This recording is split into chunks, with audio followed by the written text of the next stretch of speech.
So, did you know Janis back in the day, of the Port Arthur days? Well, I went to high school with her in Port Arthur. Of course, I called her Jan. I never called her Janis. Really? She was quite a gal.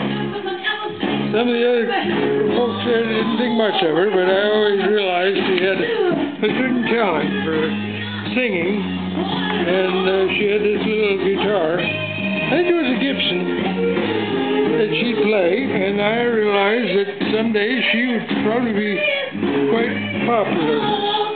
Oh, really? I never knew it would go all the way to San Francisco and all that, and all the fame, but I thought that she'd at least be a headliner in Austin. And that's where she went, as I understand it. Well, I hadn't heard from her. We barely did the coffee shops. You know, I wasn't big for that. Being a Texas boy, we didn't think much of coffee shops, but apparently she did quite well up there. I loved how she dressed. She dressed different than we dressed down here. Really? And so what did you think? She was weird or what? Well, not weird, but just different. Really? I think it was really cool. I mean, well, she's always liked Jan. Again, that's what I called her. She was always very nice to talk to. Kind of crazy, you know. Crazy? Yeah, a little bit crazy. But that was all right with me. My background, I come out of a little town in Texas there that had a lot of crazy folks, so I was kind of used to it. Really? But not crazy like Janis? Well, I don't know, I was from Marfa, Texas originally. Oh, Marfa. So are you proud of Janis' success?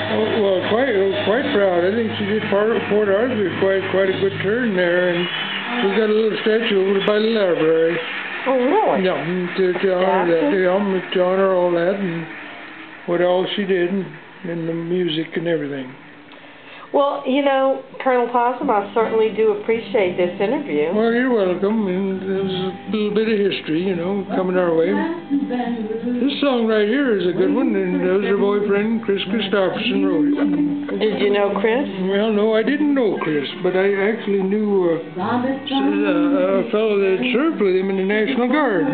Oh, really? Of course, you know the story about how he landed on Johnny Cash's roof in a helicopter and all. No, what? Well, that's how he got started. Really? Yeah, and well, that's probably for another day, but no, I knew a buddy that was crew with him on a Huey. Really? Oh, God, yes. And I never met Mr. Christopherson, but I'd heard a lot of stories from my buddy about what a good songwriter he was, and what all he did over there was Johnny Cash.